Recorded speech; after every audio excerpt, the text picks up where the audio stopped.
Senate के इजलास से पीपुल्स पार्टी ने किया वॉकआउट। पीपुल्स पार्टी के सेनेटर्स ने कैनाल्स के खिलाफ वहां तकारीर नहीं की।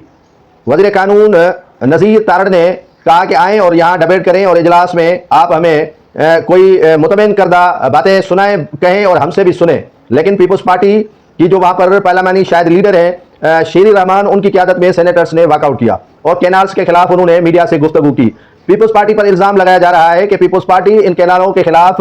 वहाँ कौमी असेंबली और सेनेट में डिबेट करती, वहाँ खिताब करती और हक़ाइक़ पर मबनी एक चीज़ सामने लाती और बिला वजह जो है वो सेनेट या कौमी असेंबली से वॉकआउट करना नामुनासिब तरीका है। जमहूरी तरीका यह है कि वहाँ ऐवान में बैठकर आप एहतजाज करवाएं और रिकॉर्ड पर ये बातें रखवाएं कि जो कैनाल बन रहे हैं वो सिंध का पानी वहीं से दिया जाएगा और जो कैनाल बनाए जा रहे हैं उनकी मंजूरी सदर आसिफ अली जरदारी ने दी या नहीं दी वो भी जो है वो अवाम नास को बताया जाए। लेकिन पीपुल्स पार्टी जो है वो बीच वाला रास्ता ले रही है और जैसे कहती है कि हम चोरों के साथ भी हैं और चोरों के साथ नहीं भी हैं, और जो कैनाल बना रहे हैं उनके खिलाफ भी हैं, जो कैनाल बना रहे हैं उनके हामी भी हैं। तो ये मीठा मीठा हप हप और कड़वा कड़वा थू थू वाली रवश अब पीपुल्स पार्टी के लिए खतरनाक हो सकती है। पीपुल्स पार्टी को चाहिए कि वो अगर ऐवानों से वॉकआउट करने के बजाय ऐवान में बैठकर मुस्लिम लीग नून को आड़े हाथों लेती तो कितना बेहतर और खूबसूरत अंदाज होता। ये बायकाट करके और भी अपने आप को एक्सपोज करने की कोशिश कर रही है पीपुल्स पार्टी कि शायद उनके पास कोई जवाब ही नहीं है या कैनाल बनाने में उनकी भरपूर जो है वो ताउन और मदद दरकार और शामिल है मुस्लिम लीग नून और उम्मीदवारों के साथ जो